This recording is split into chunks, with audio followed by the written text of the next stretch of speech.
Es un placer para nosotros dar la bienvenida a Edward de Bono en persona. Edward, welcome to Spain. It's lovely to have you here. It's an honor to have you here. I'm going to ask you a few questions. Well, it's very nice to be here. I'll try and answer your questions. Gracias. La primera pregunta. Si podrías decirnos algo sobre su concepto de design thinking, del pensamiento de diseño. Can you tell our public something about your concept of design thinking? Well, design is as important as analysis. Yet in education and normal thinking, we learn analysis, we look at analysis, which is a way of trying to find a recognized situation from a more complex one. Design is just as important.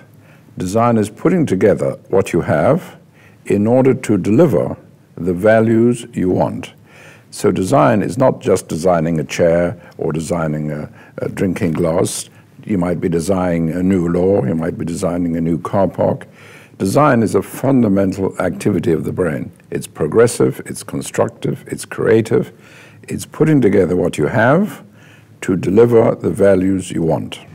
Which makes it very different from mainstream thinking. Absolutely. Y la diferencia está claro. El design thinking no tiene nada que ver con el pensamiento lineal actual que empleamos. Le voy a hacer otra pregunta. I'd like to ask another question, Edward. What is your take on the intelligence trap? You often speak about the dangers of the intelligence trap. Intelligence trap is that some people who are highly intelligent use their intelligence just to prove that they are right, or to prove that they are intelligent. They don't use it in any way to explore the subject, don't use their intelligence to be constructive, don't use their intelligence to be creative. It's just like saying my only reason for being intelligent is to prove that I am intelligent. And there are many intelligent people who unfortunately have that habit, which is really a huge waste of intelligence. See, the difference between intelligence and thinking is intelligence is like the horsepower of a motor car. So you may have a car with a very powerful engine. Thinking is like the driving skill. So you may have a very powerful car, very poor driver. So similarly, a highly intelligent person who uses his or her intelligence just to prove that they are right, just to prove that they're intelligent, is not being constructive at all. So that's the intelligence trap. Thank you very much, Edward. Entonces, la trampa de la inteligencia es un peligro porque pensando que somos inteligentes hace que solo queremos defender nuestra postura en lugar de querer explorar posibilidades y alternativas. How many books have you written, Edward? I think, including the education ones, probably about 82 or 83. Ha escrito 83 libros, incluyendo las de educación. And how many languages have they been translated into? I think the number now is 45. Sus libros han sido traducidos en 45 idiomas. Entonces, Edward, una última pregunta. ¿Cuál es el valor añadido para nuestro mercado en particular con respecto a sus técnicas en educación, en la administración pública, en las organizaciones? Where is the added value, Edward, for our market in connection and with respect to your work? Well, in your market, people have a lot of mental energy.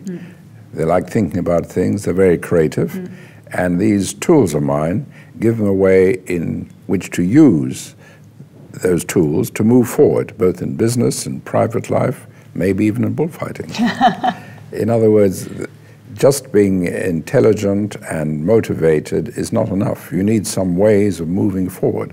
And these very specific tools, which have been used by thousands of people now, are a powerful way of turning that energy and motivation into results.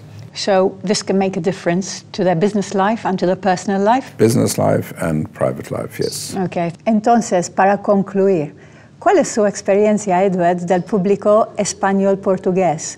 What's your experience, Edward, of the Spanish-Portuguese audience? I know you come here often, and I'd like to have your take on that. I would say, of all the countries in Europe, perhaps with the exception of the United Kingdom, Spain has shown more interest in my work. Spain and Portugal have shown more interest in my work than any other country in Europe. So I visited Spain quite often. I give seminars, very good response. So I would say the natural thinking of the Spanish and Portuguese is very interested in creativity, in better thinking. So the response has been very good in the Iberian Peninsula. Thank you very much, Edward. Thank you. Gracias.